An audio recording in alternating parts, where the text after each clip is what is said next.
ആദ്യം തന്നെ നമ്മളെ ഞെട്ടിപ്പിക്കുന്ന ദൃശ്യങ്ങളിലേക്കാണ് പോകുന്നത്. തൃപ്പൂണിത്തറ പുതിയകാവ് വെടിക്കെട്ട് അപകടം ഓർമ്മയുണ്ടല്ലോ, അതിൻ്റെ തീവ്രത എത്രത്തോളമായിരുന്നുവെന്ന് വ്യക്തമാക്കുന്ന കൂടുതൽ ദൃശ്യങ്ങളിലേക്കാണ്. ചില്ലൊക്കെ തകരുന്നു, ആളുകൾ പരിഭ്രാന്തരായി പുറത്തേക്കിറങ്ങുന്നു. എന്താണ് സംഭവിക്കുന്നത് പോലും ആളുകൾക്ക് സത്യത്തിൽ ആദ്യം മനസ്സിലായില്ല. കാണുക.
റിയ ബേബി ഉണ്ട്. നമുക്ക് റിയ കണ്ടു കഴിഞ്ഞാൽ വല്ല ഭൂകമ്പം പോലെ തോന്നുന്നില്ലേ? എന്തൊരു പേടിപ്പിക്കുന്ന ദൃശ്യങ്ങളാണ് അത്.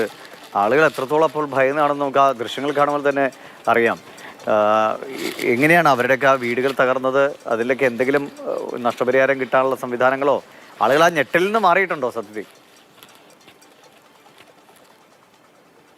ഇല്ലില്ല, അവിടെയുള്ള ആളുകൾക്കൊന്നും ഇപ്പോഴും ആ ഞെട്ടിൽ നിന്ന് മാറിയിട്ടില്ല. ഈ നേരത്തെ പറഞ്ഞു വന്നത്, അതായത് അന്ന് അവിടെ ഉണ്ടായിരുന്ന ആളുകളൊക്കെ നമ്മളോട് സംസാരിച്ചത്, ഈ ഒരു ഭൂകമ്പം, ഒരു ഭൂമി കുലുക്കം വരികയാണോ എന്ന് പേടിച്ച് ഞങ്ങൾ വീട്ടിൽ നിന്നിറങ്ങി ഓടുകയായിരുന്നു. പുറത്തേക്കൊക്കെ നമുക്ക് ആ ദൃശ്യങ്ങളിൽ കാണാം. പ്രായമായ ഒരു സ്ത്രീയൊക്കെ വീടിൻ്റെ അകത്ത് നിന്ന് പുറത്തേക്ക് പേടിച്ചിറങ്ങി വരുന്നുണ്ട്. ആ പുറത്ത് വന്നപ്പോഴാണ് അവർ ഈ പുക ഉയരുന്നതൊക്കെ കാണുന്നത്.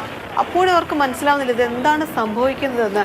ഈ കൂടുതൽ വീടുകളിലും പ്രായമായ ആളുകൾ മാത്രമായിരുന്നു ഉണ്ടായിരുന്നത്. എല്ലാവരും ജോലിക്ക് പോകുന്നു, കുഞ്ഞുങ്ങളെയൊക്കെ സ്കൂളിൽ വിട്ടയക്കുന്നു. അതിനുശേഷമാണല്ലോ ഈ അപകടം നടക്കുന്നത്. അതുകൊണ്ട് തന്നെ പ്രായമായ ആളുകളൊക്കെ വീട്ടിലിരിക്കുന്ന സമയത്ത് വീടിൻ്റെ ജനൽ ചില്ലുകൾ പൊട്ടി വീടിനകത്തേക്ക് വീഴും. നമ്മൾ ഈ CCTV ക്യാമറ ഉള്ള ഭാഗത്തെ ദൃശ്യങ്ങൾ മാത്രമാണ് നമ്മൾ കാണുന്നത്. അപ്പോൾ പോലും നമുക്കതിൻ്റെ ഒരു ഭീകരത മനസ്സിലാക്കുന്നുണ്ട്. ഇത് സ്ഫോടനം നടന്ന് മീറ്ററുകൾക്കപ്പുറത്തുള്ള വീടുകളിലാണ് ഈ ദൃശ്യങ്ങൾ എന്നതുകൂടി ഓർക്കണം. അത്രയും വലിയ പ്രകമ്പനമായിരുന്നു ഈ സ്ഫോടനത്തിൻ്റേത്. ചില്ലുകൾ തകരുന്നു, വാതിലുകൾ പൊട്ടി താഴേക്ക് വീഴുന്നു. ആ സ്ഥലത്തൊന്നും ആരും നിന്നിട്ടില്ല എന്നത് മാത്രമാണ് വലിയ അപകടം ഒഴിവാകാനുള്ള കാരണം. അതുപോലെ തന്നെ പൂച്ചയൊക്കെ ആ പേടിച്ചു വരണ്ട് ഓടുന്നതൊക്കെ നമുക്ക് ആ ദൃശ്യങ്ങളിലുണ്ട്. എത്രത്തോളം ഭയാനകമായിരുന്നു അവിടെയുള്ള മനുഷ്യർ ആ കുറച്ച് സമയം അനുഭവിച്ചത്. അതിൻ്റെ ഒരു ഭീതിയൊക്കെ കൃത്യമായും മനസ്സിലാക്കുന്നതാണ് ആ ദൃശ്യങ്ങൾ. അതിനുശേഷം നമ്മൾ ചെന്നപ്പോഴൊക്കെ കണ്ടതാണ് ആ വീടിൻ്റെ വാതിലുകൾ തകർന്ന്, അത്രയും ഉറപ്പുള്ള വാതിലുകൾ തകർന്ന് നിലത്ത് കിടക്കുന്നത്.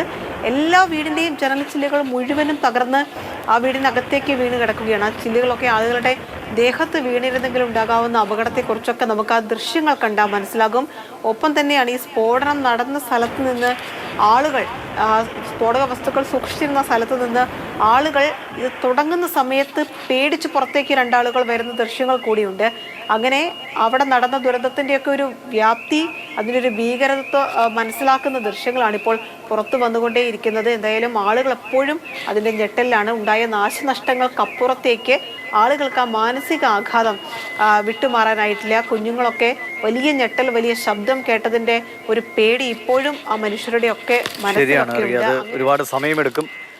മാനസികമായുണ്ടായ ആഘാതം, ഒപ്പം തന്നെ സാമ്പത്തികമായിട്ടൊക്കെ വലിയ ആഘാതമാണ് ഇനി അവർക്കുണ്ടാകുന്നത്. കാരണം ഈ അറ്റകുറ്റപ്പണി നടത്തുക എന്നതൊക്കെ ഇത്രയും തിരക്കേറിയ സ്ഥലത്ത് പാടില്ലാത്തൊരു കാര്യം വരുത്തി വെച്ചു എന്ന് തന്നെ പറയുകയും വേണം. എന്തായാലും ശരി അറിയാം.